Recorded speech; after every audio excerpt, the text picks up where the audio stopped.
I want to get to Mike McKee now, who's been looking over these numbers. And Mike, what do you make of the jobless claims drop? Jobless claims drop is really good news, Betty, although it's not a number you can take particularly seriously because at this time of year, Labor Department has a lot of trouble adjusting for shutdowns in the auto industry.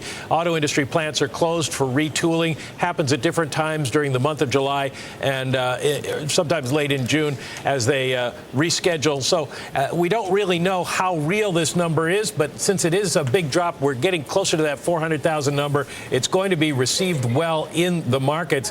It doesn't look like we see any big changes on something we've been watching lately along the Gulf in terms of their jobless claims numbers, any effect from BP. I want to turn now to producer prices. The 0.5 drop, 0.5% drop in producer prices headline is not as bad as it looks because much of that is energy. If you take out energy and food, it's a 1/10 increase. So not a big drop there. Gasoline prices fell 1.6% on the month. So that really accounts for much of what's happening. But actually, Mike, you're seeing S&P futures drop.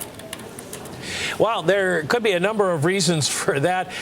Maybe a knee-jerk headline reaction to the number. The Empire Index fell to 5.1. That is a New York manufacturing index measure, and that may suggest some weakness in manufacturing. We'll have to watch the industrial production numbers come out in about 45 minutes. That may be a little bit behind it. But overall, the numbers aren't all that bad, although if you drill down into PPI, you do see at the crude level, take out food and energy, prices dropped 4.8%. That does suggest long-term some deflationary pressures in the economy.